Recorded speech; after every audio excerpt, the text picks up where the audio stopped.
Selamat pagi jemaat Tuhan.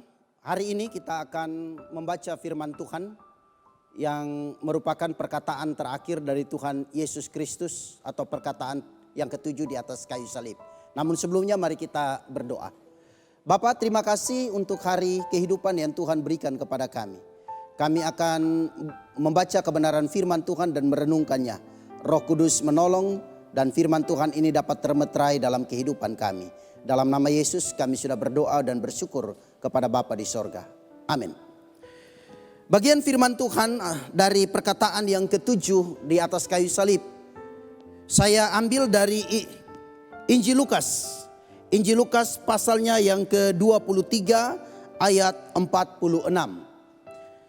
Lukas pasal 23 ayat 46 firman Tuhan. Lalu Yesus berseru dengan suara nyaring, "Ya Bapa, ke dalam tanganmu kuserahkan nyawaku." Dan sesudah berkata demikian, ia menyerahkan nyawanya.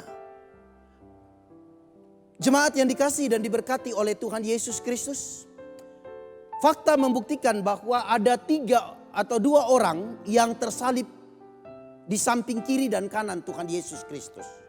Dan mereka semua termasuk Yesus yang disalib itu kemudian mengalami kematian. Tetapi ada sesuatu yang membedakan. Kita lihat bahwa 2 penjahat, 2 orang yang tersalib, baik yang sebelah kiri dan sebelah kanan itu, mereka mati oleh karena hukuman yang mereka alami. Oleh karena salib itu sendiri. Tetapi berbeda dengan Tuhan Yesus. Yesus mati di atas kayu salib, tetapi bukan karena kematian daripada salib itu. Karena dalam bacaan firman Tuhan ini mengatakan bahwa dalam perkataan yang ketujuh Yesus berkata, "Ya Bapa, ke dalam tanganmu kuserahkan nyawaku." Artinya saya mau katakan bahwa tidak ada sesuatu kekuatan di dalam dunia ini yang dapat mengambil nyawa daripada Tuhan Yesus. Memang manusia merencanakan. Orang-orang Yahudi bersama dengan pemimpin-pemimpin agama. Dan dibantu oleh perwira-perwira Romawi. Mereka mengusahakan jalan kematian Yesus melalui penyaliban. Tetapi ending daripada kisah ini dikatakan bahwa Yesus mati bukan karena peristiwa salib. Itu hanya jalannya saja. Tetapi Yesus mati karena dia menyerahkan dirinya sendiri kepada Bapa. Dengan tegas Yesus berkata, "Ya Bapa, ke dalam tanganmu kuserahkan nyawaku."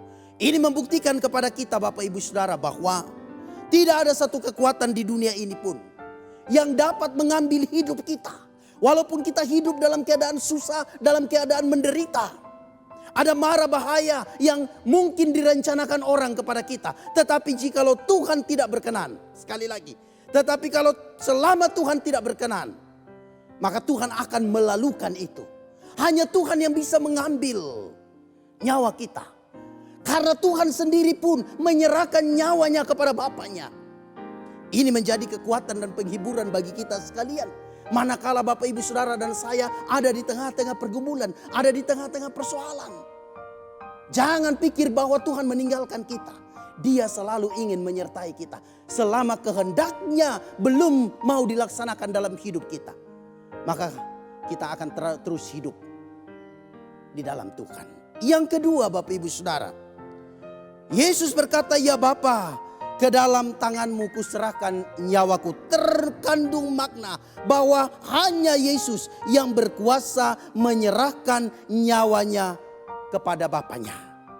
Kata serahkan dalam bahasa aslinya adalah istilah yang digunakan khusus pada waktu seseorang menyerahkan uangnya kepada pemegang uang yang paling bisa dipercaya. Yesus dengan kehendaknya sendiri menyerahkan nyawanya.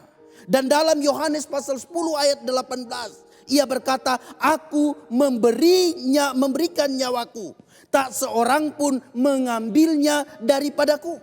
Aku berkuasa memberikannya dan berkuasa mengambilnya kembali." Artinya Yesus tahu bahwa pekerjaannya sudah selesai di kayu salib. Karena itu ia harus kembali kepada Bapa sebagai pengutus. Bapak Ibu Saudara, jemaat yang dikasihi dan diberkati oleh Tuhan. Sekali lagi, Yesus telah memberikan teladan kepada kita untuk menyerahkan seluruh kehidupan kita kepada pribadi yang dapat kita percayai, yaitu Allah Bapa.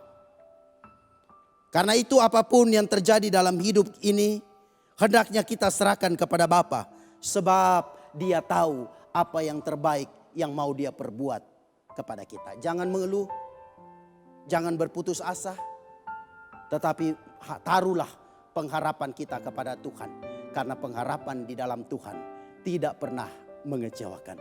Inilah inti daripada perkataan Tuhan Yesus yang terakhir di atas kayu salib, perkataan yang ketujuh.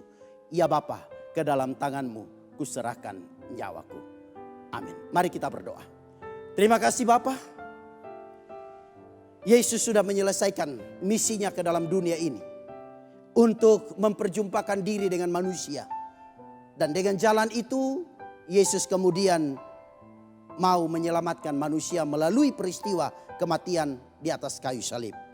Terima kasih Bapa, semua sudah selesai.